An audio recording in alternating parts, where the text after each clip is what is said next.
তো কবর বলতে আপনাদেরকে কি বুঝাই? একটু আগে বললাম ওমাল হায়াতুদ দুনিয়া ইল্লা মাতাউল গুরুর।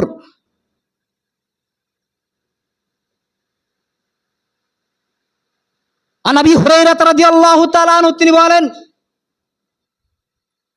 রাসূল সাল্লাল্লাহু আলাইহি ওয়াসাল্লাম বলেছেন যে মৃত্যু ব্যক্তিকে যখন কবরে রাখানো হয়, মৃত্যু ব্যক্তিকে যখন কবরে দাফন করানো হয়, তার সঙ্গীর সাথীরা 40 কদম আস্তে না আস্তে তাকে উঠে বসিয়ে দেন।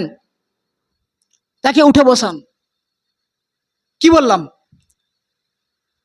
যখন মৃত্যু ব্যক্তিকে কবরে রাখানো হবে, তার সঙ্গীর সাথীরা, তার পাড়া প্রতিবেশী, তার আত্মীয় স্বজন, তার বন্ধু বান্ধব 40 কদম আসতে না আসতেই তাকে উঠে বসানো হবে।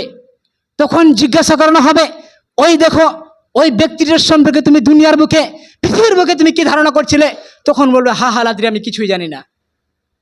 মানুষ যাই বলতো আমি তাই করতাম, মানুষ যেটা বলতো আমি সেটাই করতাম।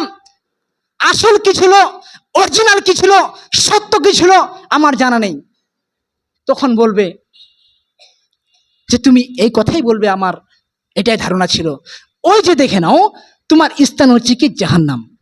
ফেরেশতাদেরকে ডেকে তখন কিন্তু তাকে জাহান্নামের সাজা দিতে থাকবে। এরকম লম্বা চড়া হাদিস রয়েছে, বিশাল বড়, অল্প সময়। তো এরকম ভাবে আবার জিজ্ঞাসা করানো হবে যে তুমি ওই লোকটার সম্পর্কে তুমি দুনিয়ার বুকে, পৃথিবীর বুকে তুমি ধারণা কি করছিলে? তখন ওই লোকটি যদি ইমানদার হয়ে থাকে, মুত্তাকিন হয়ে থাকে, আল্লাহ হাবির হয়ে থাকে, তখন এক চান্সেই বলে দিবে যে তিনি হচ্ছে কি মুহাম্মদ সাল্লাল্লাহু আলাইহি ওয়াসাল্লাম। তখন বলবে যে আমি জানতাম যে তুমি এই কথাই বলবে। ওই যে দেখে না, তোমার স্থান ছিল এটা, জাহান্নাম দাউ দাউ করে জ্বলছে, জাহান্নামের আগুন দাউ দাউ করে জ্বলছে।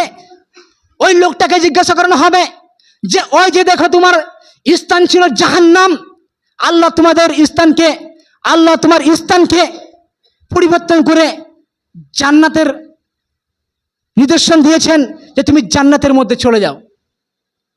তখন ওই লোকটা হতভম্ব হয়ে যাবে, হতভম্ব হয়ে যাবে। জাহান্নামের আগুন সত্য, এটাই বাস্তব। আমরা যদি দুনিয়ার বুকে অন্যায় কাজ করে থাকি, মানুষের সাথে ভালো ব্যবহার না করি, দুনিয়ার বুকে চুগলখড়ি, পরনিন্দা, গীবত করে থাকি, তাহলে আমাদের সাজা এটাই হবে, আমাদের স্থান জাহান্নামে হবে। এছাড়া আমাদের কোনো পথ থাকবে না।